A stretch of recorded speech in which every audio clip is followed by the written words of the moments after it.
গতকাল একসঙ্গে বসে তুফান সিনেমা দেখল সাকিব অপু। দীর্ঘদিন পর একসঙ্গে দেখা গেল একসময়ের জনপ্রিয় জুটিকে। এর মধ্যে ফেসবুকে শাকিব খানকে শুভকামনা জানিয়েছেন অপু বিশ্বাস। তাহলে তো বোঝাই যাচ্ছে দীর্ঘদিন পর আবারও এক হয়ে সংসার করতে যাচ্ছে সাকিব অপু। এছাড়াও নতুন সিনেমাও দেখা যাবার গুঞ্জন উঠছে মিডিয়ায়। গতকাল তুফান সিনেমার সাকসেস মিটে শাকিব খানের পাশে দেখা গিয়েছিল অপু বিশ্বাসকে। তুফান সিনেমার অবিশ্বাস্য সাফল্যের পর গতকাল অনুষ্ঠিত হয়েছে তুফান সিনেমার একটা সাকসেস মিট। আর সেখানে রাখা হয় তুফান সিনেমার একটা স্পেশাল শো। সেখানে উপস্থিত ছিল পুরো তুফান টিম। এছাড়াও ঢাকায়া সিনেমার একাধিক নায়ক নায়িকাকেও দেখা যায় সেই অনুষ্ঠানে। সেই উপলক্ষে অপু বিশ্বাসও আসে তুফান টিমের সাথে সাকসেস পার্টি সেলিব্রেট করতে।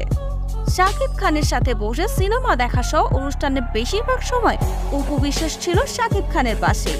সেই থেকে ধারণা করা যায় খুব শীঘ্রই এক হওয়ার আনুষ্ঠানিক ঘোষণা দিবে এই প্রাক্তন জুটি।